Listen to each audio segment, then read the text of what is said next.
贵州毕节织金县第9小学的保安搜学生零食的事情，很多人都知道。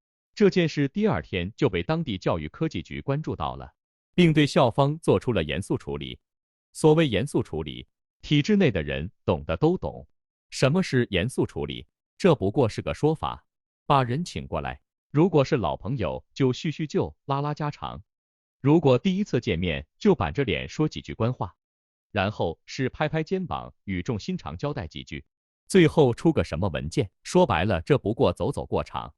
混体制的人，多数人都明白个道理。别看现在大家身份地位不同，说1000到1万，大家都是臭打工的，将来退了这个休，脱了这身皮，谁高谁低还说不定。为了日后好见面，在职这几十年里，都是睁只眼闭只眼，谁也不会太难为谁。当然，任何时候，我相信贵州的同志个个都是好样的，全国的同志都是好同志。扯远了，说回正题。不少人说，学校不让学生自带零食，是为了扶持学校的小卖部，这种言论有道理吗？以前有道理，现在很难说。且不说政策禁止学校开小卖部，就算是偷偷的开，校方也犯不着为了这点钱拿政治生命开玩笑。尽管贵州方面已严肃处理了学校，但有心的网友可能也想到了，就全国范围而言，这么奇葩的管理肯定不是第一次，也肯定不是最后一次，并且贵州这所小学肯定也不是最奇葩的。近些年，不断有消息爆出，一些学校各显神通，例如下雨天让学生淋雨，放学后必须10分钟内清场，哪怕下雨也必须全部赶出校门。课间时间不许学生离开教室，学生上厕所必须2名班委和1名老师陪同并全程观看。学校体育课只允许跑步或做操这2项，不允许使用羽毛球拍等任何器械。宿舍不许关门，宿舍不许开窗，宿舍不许使用电扇，教室不许开空调，学生单独在卫生间不许超过5分钟。例子太多，就不一一列举了。这些传闻有些是真，有些可能夸大。自媒体时代，大家懂的。不过，就我亲身亲历来说，就遇到2件事。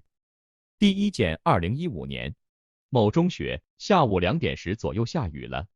由于校门口没有躲雨的地方，拥在校门口的学生和家长要求保安开门让孩子们进去，保安不肯，理由是没到开门时间。当时校门口堵着上百名学生和家长，大家非常愤怒，周边群众也过来骂保安，群情激愤，人们不断推拉校门，那场面，看那样子是打算把学校拆了。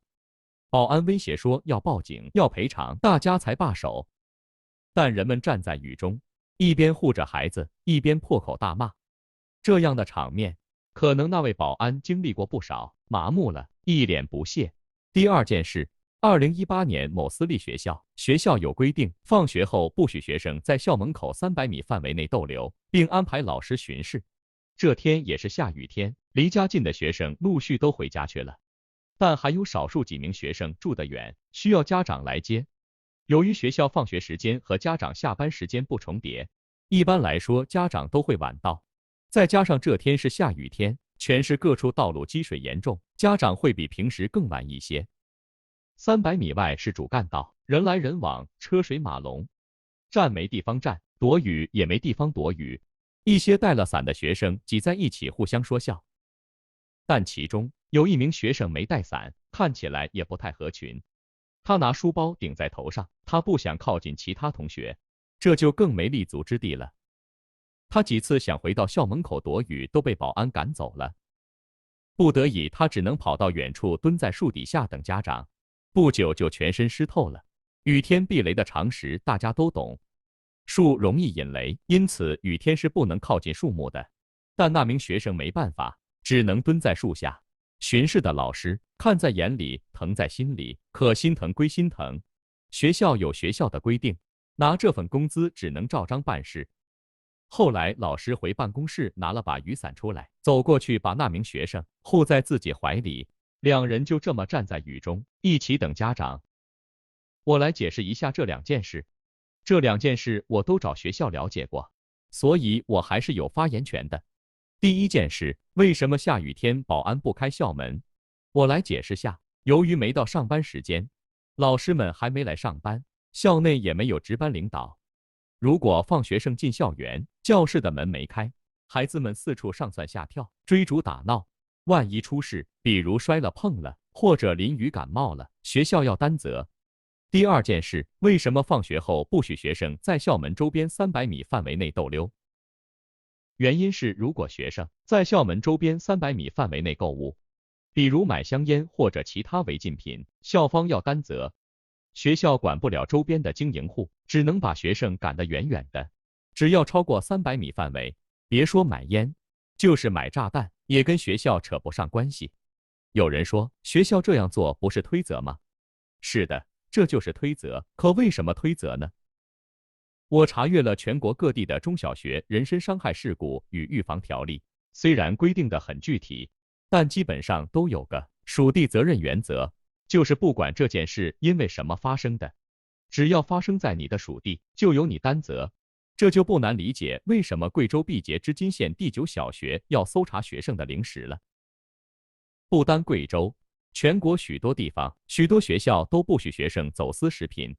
为什么？就因为现在的孩子什么都吃，无所不吃。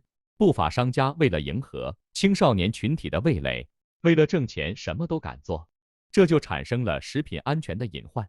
学生在校内吃零食，万一吃出个好歹，就算最后能证明是零食的问题，而不是学校食堂的问题，但这一顿大动干戈过后，学校也逃不了管理不善的罪名，没事也扒你一层皮。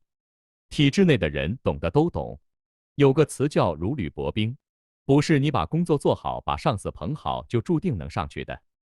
只要有一点瑕疵，你的政治生命就到头了。还有一点，学生顾着吃零食，对主食就没动力了，这就造成了学校食堂浪费。请大家注意，学校食堂浪费，哪怕是学生吃零食的问题，最后这责任也会算到校长头上。除了贵州的例子，再来看我刚才举的其他例子，不用多说，大家也能举一反三，找出原因了吧？现如今为什么推责甩锅成了常态？就因为上头的无限追责，甚至神经质追责，导致了人人自危，导致了真正想干事的人不能专心用心做事，成天要提防上头，吹毛求疵。不单学校这个行业，其他行业也一样，这就是现如今的政治生态，谁也没办法。今天先说到这，大家有什么看法？欢迎在评论区或弹幕留言，谢谢。